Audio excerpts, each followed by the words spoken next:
ఈ విశ్వం ఒక అద్భుతం. ఈ విశ్వం ఒక వింత, ఒక విడ్డూరం.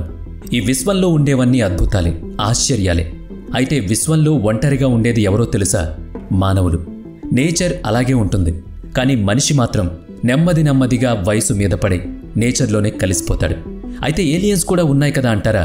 ఒకవేళ నిజంగా ఏలియన్స్ ఉన్నట్లే అయితే అవి కూడా ఇదిగో ఇప్పుడు మనం ఎలా మాట్లాడుకుంటున్నామో అచ్చం అలాగే మాట్లాడుకుంటూ ఉంటాయి. అదే ఈ విశ్వంలో మనం మాత్రమే ఒంటరిగా ఉంటామని. ఒకవేళ నిజంగా ఏలియన్స్ కూడా మనలా అనుకుని ఉన్నట్టయితే ఈ విశ్వంలో మనతో పాటు ఇంకొక బుద్ధిజీవులు కూడా ఉన్నట్టు చెప్పుకోవచ్చు.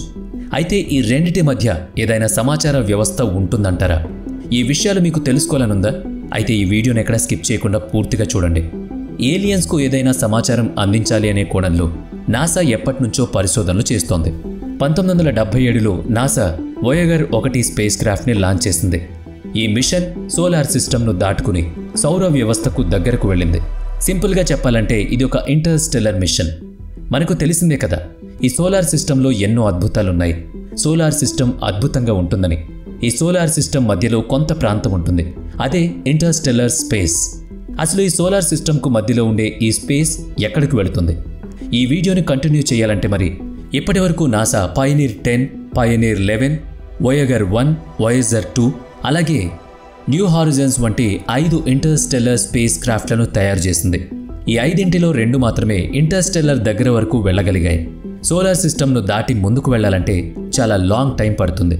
అయితే ఇలా దాటి వెళ్లిన స్పేస్ క్రాఫ్ట్లు ఏంటి అంటే వోయేగర్ 1, వోయేగర్ 2. ఈ 2 సోలార్ సిస్టంలో ఎలాంటి జర్నీ చేశాయంటే జూపిటర్, సాటర్న్, యురేనస్, నెప్ట్యూన్కు సంబంధించిన అమేజింగ్ ఫోటోలను తీశాయి. ఇంకో విషయం ఏంటంటే ఇప్పటి వరకు యురేనస్, నెప్ట్యూన్లకు చాలా దగ్గరకు వెళ్లిన ఒకే ఒక్క స్పేస్ క్రాఫ్ట్ వోయేగర్ 2. ఇక వోయేగర్ 1 విషయానికి వస్తే ఇది ఇంటర్స్టెల్లర్ స్పేస్కు రీచ్ అయ్యే ఫస్ట్ మ్యాన్ మేడ్ ఆబ్జెక్ట్. 2024 అక్టోబర్లో చూస్తే ఈ వోయేగర్ 1 భూమి నుంచి 24.7 బిలియన్ కిలోమీటర్ల దూరంలో ఉన్నట్టు రికార్డులు చెబుతున్నాయి. అయితే ఈ 2 స్పేస్ క్రాఫ్ట్లకు సంబంధించిన మరొక ఇంట్రెస్టింగ్ విషయం ఏంటంటే ఈ 2 స్పేస్ క్రాఫ్ట్ల నుంచి ఏలియన్స్కు మెసేజ్లు వెళ్ళాయి. మన సైంటిస్టులు ఎంతో ముందు చూపుతో కొన్ని మెసేజ్లను ఏలియన్స్కు చేరేలా పంపించారు. ఒకవేళ భవిష్యత్తులో మనం గనక ఏలియన్స్ను కలిస్తే అప్పుడు ఆ మెసేజ్ అందిందో లేదో తెలుస్తుంది. అయితే అసలు ఇంతకీ ఏలియన్స్కు సైంటిస్టులు పంపిన మెసేజ్లో ఏముంది? అసలు ఇంతకీ ఈ వోయేగర్ మిషన్కు సంబంధించిన ఫుల్ స్టోరీ ఇప్పుడు చూద్దాం. అది 1965. ఆ సమయంలో నాసాకు చెందిన ఒక ఇంజనీర్ ఒక ఇంట్రెస్టింగ్ విషయాన్ని గుర్తించాడు.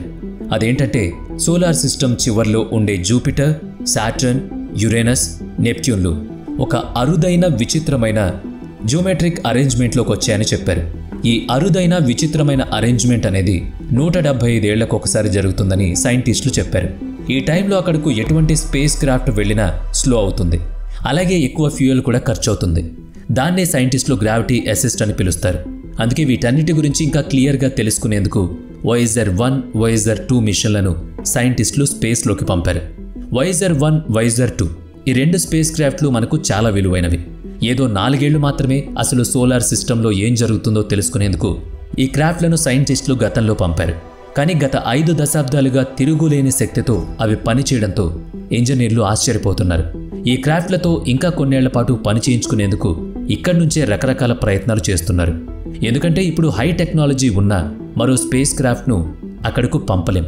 ఎందుకంటే అది మళ్ళీ అంత దూరం ప్రయాణించాలంటే మరో 50 ఏళ్లు పడుతుంది.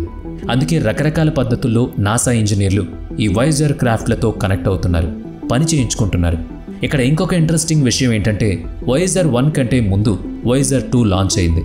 అయితే వోయేజర్ 2 కంటే వేగంగా వోయేజర్ 1 ప్రయాణిస్తోంది. ఇది చాలా అంటే చాలా క్లియర్గా జూపిటర్, మూన్కి సంబంధించిన రేర్ ఫొటోస్ పంపుతుంది. జూపిటర్ దగ్గర రింగ్ ఉన్నట్టు ఈ క్రాఫ్ట్ తీసిన ఫోటోలో చూసిన తర్వాతే మనకు తెలిసింది. జూపిటర్తో పాటు రింగ్, వివిధ మూన్స్ కలిపి ఉన్న ప్రాంతాన్ని జోవియర్ సిస్టమ్ అని పిలుస్తున్నారు. జూపిటర్ లానే సాటర్న్, యురేనస్, నెప్ట్యూన్కు సంబంధించిన రేర్ పిక్స్ ఇప్పుడు మన నాసా దగ్గర ఉన్నాయి. జూపిటర్ దగ్గర దాదాపుగా 13 మూన్స్ ఉన్నాయి. ఆ తర్వాత 1979లో వోయేజర్ 2 జూపిటర్ దగ్గరకు వెళ్లి మరికొన్ని ఫొటోస్ తీసింది. ఇది 14 మూన్స్ను గుర్తిస్తుంది. ఆ తర్వాత మరో 2 మూన్స్ను గుర్తించింది. ఇది ఇలా ఉంటే ఈ 2 క్రాఫ్ట్లు కలిసి జూపిటర్ దగ్గర 16 మూన్స్ ఉన్నట్టు గుర్తించాయి. ఇంకా క్లియర్గా చెప్పాలంటే సోలార్ సిస్టమ్ చివర్లో ఉన్న 4 ప్లానెట్స్ దగ్గర దాదాపుగా 90కు పైగా మూన్స్ ఉన్నాయని తేలింది. ఆ తర్వాత 1991లో వాయేజర్ 1 శాటర్న్ను రీచ్ అయింది. వాయేజర్ 2 అక్కడకు రీచ్ అయ్యేందుకు మరో 9 నెలల పాటు టైం పట్టింది. వాయేజర్ 1 శాటర్న్ దగ్గర 3 మూన్స్ ఉన్నట్టు గుర్తించింది. అవి అట్లాస్, ప్రొమెథస్, పండోరా.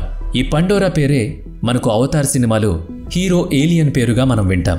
అదే పేరు ఇది. శాటర్న్ చుట్టూ తిరిగి మన స్పేస్ క్రాఫ్ట్ అక్కడ దాదాపుగా 15 మూన్స్ ఉన్నట్టు చెప్పింది. అయితే ఈ రోజుకి అది 146 మూన్స్ అయింది.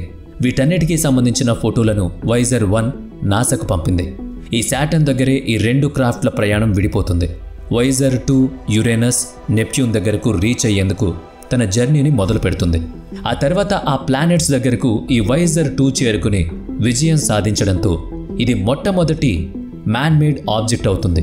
1986లో ఇది యురేనస్ను దాటుతుంది. ఆ తర్వాత 1989లో నెప్ట్యూన్ దగ్గరకు చేరుకుంది. ఈ జర్నీలో తీసిన ఫోటోలు నాసాకు పంపుతుంది.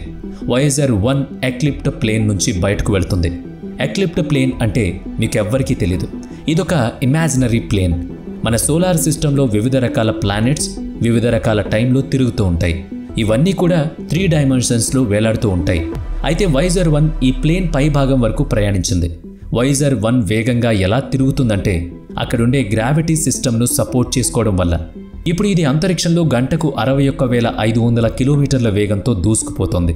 ఈ పిక్చర్ను మీరు సరిగ్గా పరిశీలిస్తే ప్రెజెంట్ వాయేజర్ 1, వాయేజర్ 2 క్రాఫ్ట్లు ఎక్కడున్నాయో మీకు అర్థమవుతుంది. 1990 జనవరి 1 నాటికి వాయేజర్స్కు సంబంధించిన ఇంటర్స్టెల్లర్ మిషన్ మొదలైంది. సన్కు దగ్గరలో ఉన్న సిస్టమ్ని చూసేందుకు కూడా ఇవి సిద్ధమయ్యాయి. ఆ టైంలో Voyager 1 deep space probes pioneer 10 అలాగే పైనీర్ 11లను అధిగమించి భూమి నుంచి అత్యంత సుదూర మ్యాన్మేడ్ ఆబ్జెక్ట్గా అవతరించింది. ఇది భవిష్యత్తులో ఇంకా ఎన్నో కొత్త రికార్డులను సృష్టించబోతోంది. 2004లో వాయేజర్ 1 టర్మినేషన్ షాక్ను దాటింది. ఇక్కడ సౌరగాలి సబ్సోనిక్ వేగానికి మందగించింది. అలాగే హీలియోషిత్లోకి ప్రవేశించింది. ఇక్కడ ఇంటర్స్టెల్లర్ మీడియంలో పరస్పర చర్యల కారణంగా సోలార్ ఎయిర్లో డిస్టర్బెన్సెస్ వచ్చాయి. 2007 నాటికి వాయేజర్ 1 సూర్యుడికి దాదాపు 1.6 బిలియన్ కిలోమీటర్లు అంటే 1 బిలియన్ మైళ్లకు దగ్గరగా ఉన్న టర్మినేషన్ షాక్ను కూడా చేరుకుంటుంది. మొట్టమొదటిసారి సోలార్ సిస్టమ్ అసమానంగా ఉందని చెప్పిన క్రాఫ్ట్ వాయేజర్ 1. ఆ తర్వాత 2010లో వాయేజర్ 1 సౌరగాలికి సంబంధించిన వెలుపల వేగం 0కి పడిపోయిందని స్పష్టం చేసింది. ఇది నక్షత్రాలకు చేరువలో ఉన్నట్టు సైంటిస్టులు చెప్పారు.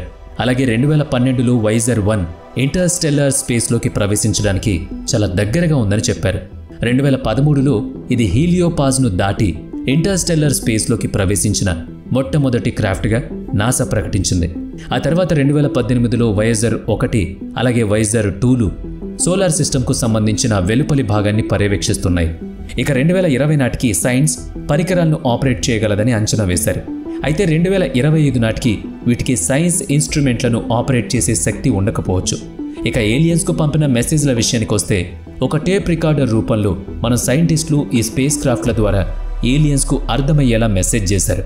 ఈ డిస్క్ని చూసినా అందులో మెసేజ్ని విన్నా వారికి కొంచెమైనా అర్థమయ్యే అవకాశం ఉంటుంది.